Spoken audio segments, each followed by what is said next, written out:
Gandang araw po mga master. Welcome po uli sa aking channel. Ngayon po, meron akong i-unbox na bagong reel.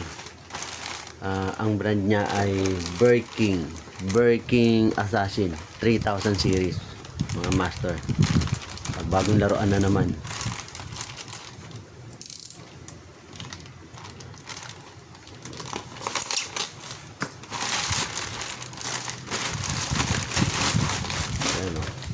Wow, naka-bubble wrap pa.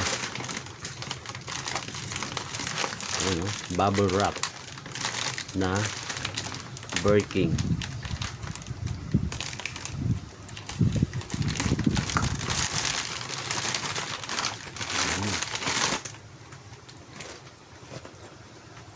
Ayan, 3000 series.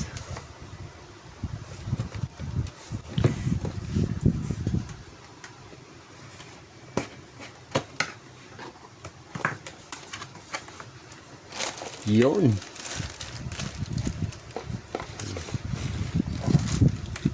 Ano ba to? Hapon ba to o China? Birking Assassin.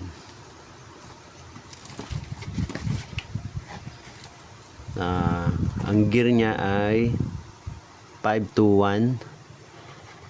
Ang drag niya ay 15 kg. Ang bearing ay 9+1 at ang rocking arm niya ay screw type. Mga kaibigan, wow, modelo na.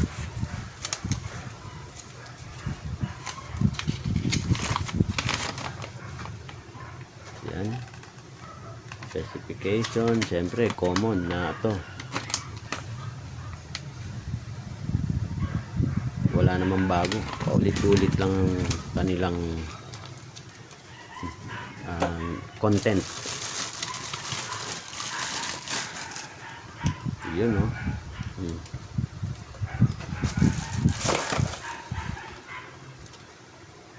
Ganda mga master, ang ganda ng kulay.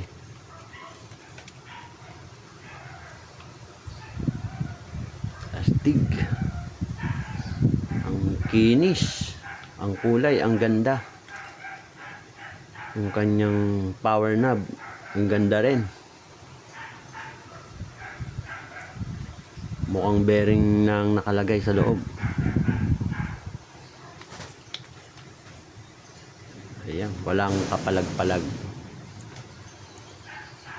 Na natin.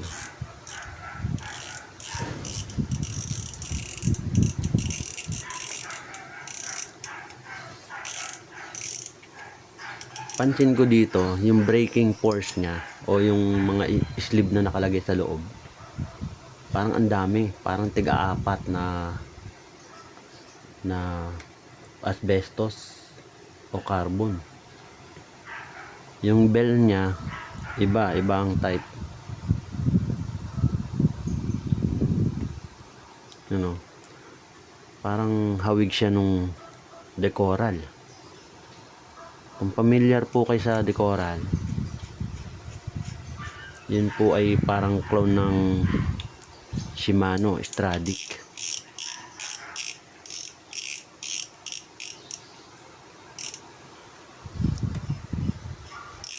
Walang bell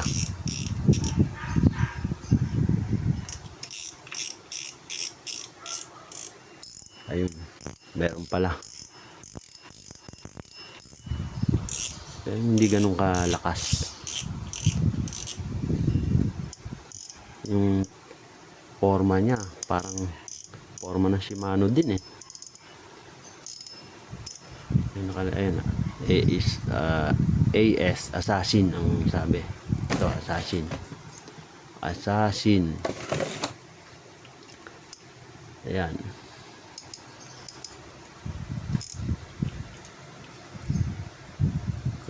Nakagamit na kasi ako nung Decoral na. Yung Decoral po, ito po, subok ko na to. Ang lakas din ito, walang reklamo to. Kahit malaki ang hinihila, kayang-kaya niyang iyak-iyat. Dan, ang problema nito, umingay ang bearing kasi lumubog po ito sa tubig. Hindi ko agad nahugasan. Ang iniisip ko, ang bearing nito ay lahat stainless. Pero nung lumubog siya sa dagat, naku, kinalawang yung nandun sa loob. Yan po. Pansin ko, halos parehong-pareho tong dalawang to. Yan. Yung cup nila, pareho ng sukat. Pareho din, oh. Yung braking force na nasa loob, malamang pareho din.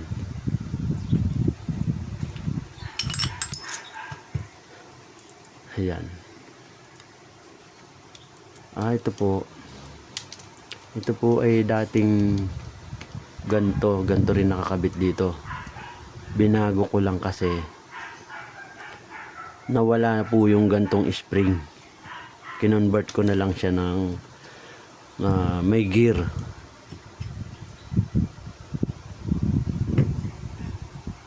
Ayun po, nilagyan ko siya ng rocking arm doon para tumama dito sa gear. Kinonvert ko na po to. Pero dati po pareho sila, kasi kung mapapansin nyo ay tinanggal ko na rin pala yung ano nito, yung may ngipin sa loob. Ito wala na, tinanggal ko na kasi nga kinonvert ko na siya.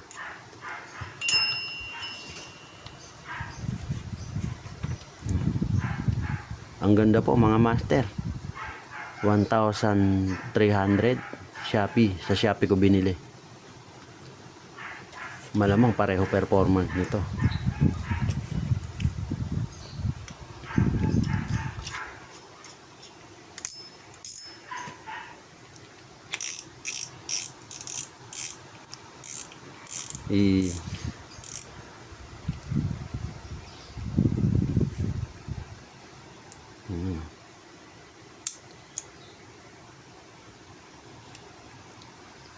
Braking din. Maximum drag of 15 kg. Ganda, detalyado. Ang linis.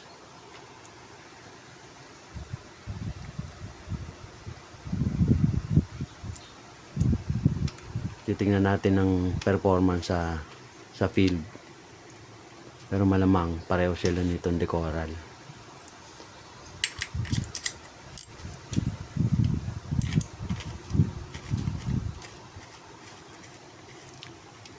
Mas mabigat po ito ng konti, mga 9 grams.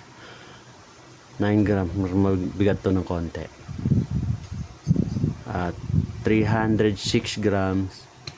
Ito ay 297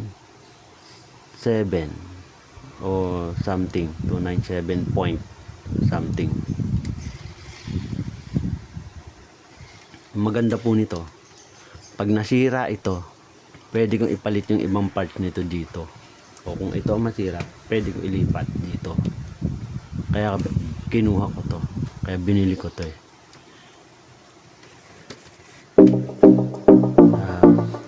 Abangan nyo na lang po yung field test. I-share ko rin po sa inyo kung ano ang kaya niyang gawin sa bakbakan. Nandito na lang po. Kung nagustuhan niyo po yung aking video, pa-like na lang po, pa-click po yung notification bell at pa-subscribe na rin po.